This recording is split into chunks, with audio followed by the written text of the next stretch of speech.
all day today about the resource investments in Papua New Guinea, but let me explain how they provide a platform for a sustainable agribusiness. A Business for Development was launched 10 years ago in Papua New Guinea to build non-mine and post-mine agricultural economies. We've taken our model out of Papua New Guinea into Africa, Asia, and beyond in the Pacific. So this idea was birthed in Papua New Guinea, and we're now right around the world with this model. What is this model? I hear you say. It's called inclusive business. Inclusive business and IAI are a perfect illustration of this, where you seek to have high social benefit from your programs by locating them proximate to remote rural communities that need more income amongst farming communities. And you're also looking at high profitability in terms of commercial enterprise. So we're not talking about charity and CSR or corporate philanthropy. We're talking about pulling a business together that connects with low-income communities for mutual benefit.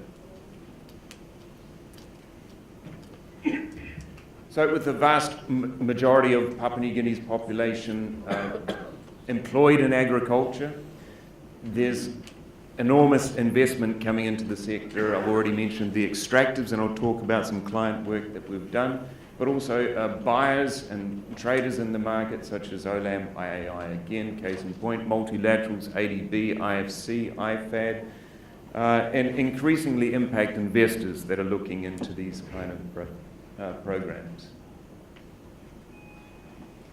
We started life with the mining companies, a bit like International SOS. Miles said that a lot of work that he did with Lahire and Rio, he then took that model outside to the world. We've done the same. We started in the Highlands with Oil Search, and we've developed a way to connect farming communities on a long-term commercial basis into sustainable markets.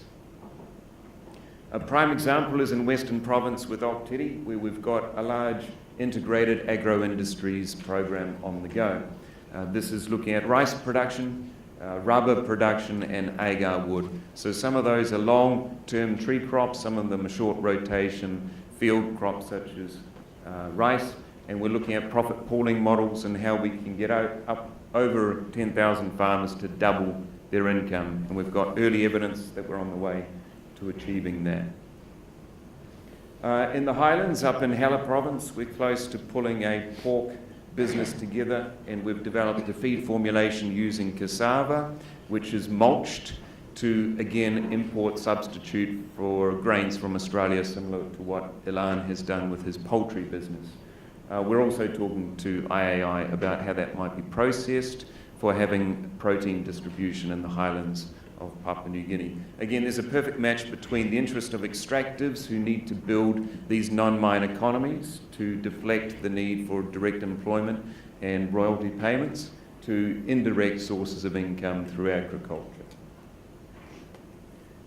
This is not an advertisement for SP, which I'm told is not allowed at the conference, and Stan didn't know I was going to put up this slide, but it's also an illustration of what can be done in the food manufacturing sector, where we can take cassava again to produce a starch that can go into a formulation for beer production, which is well in an advanced stage of development.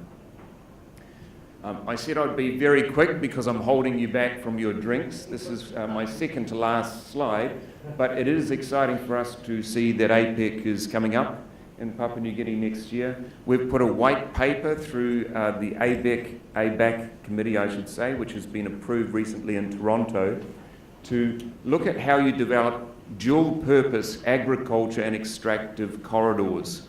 So whenever you build roads, ports, bridges, electrification of rural communities, how can that enable agriculture to flourish? So that will now be a theme of APEC, being hosted by the PNG government. A mining ministers week will deliberate on how agriculture can also develop at the same time as these extractive projects are underway. We're here to identify any more linkages that we can find to create market linkages between agribusiness opportunities and donor and investor clients. So I'm here all through this evening to talk to you all about your interests in such things.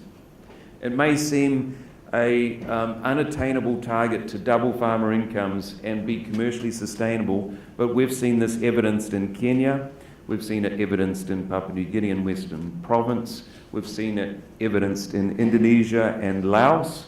In Laos we have a program that takes formerly rice producers into citrus fruit, where they've increased their income by 5-fold. Often when you've got a low development base, as we see in Papua New Guinea, you can transform markets very rapidly. Thank you for your time. I think I'm done, so enjoy your drinks and evening.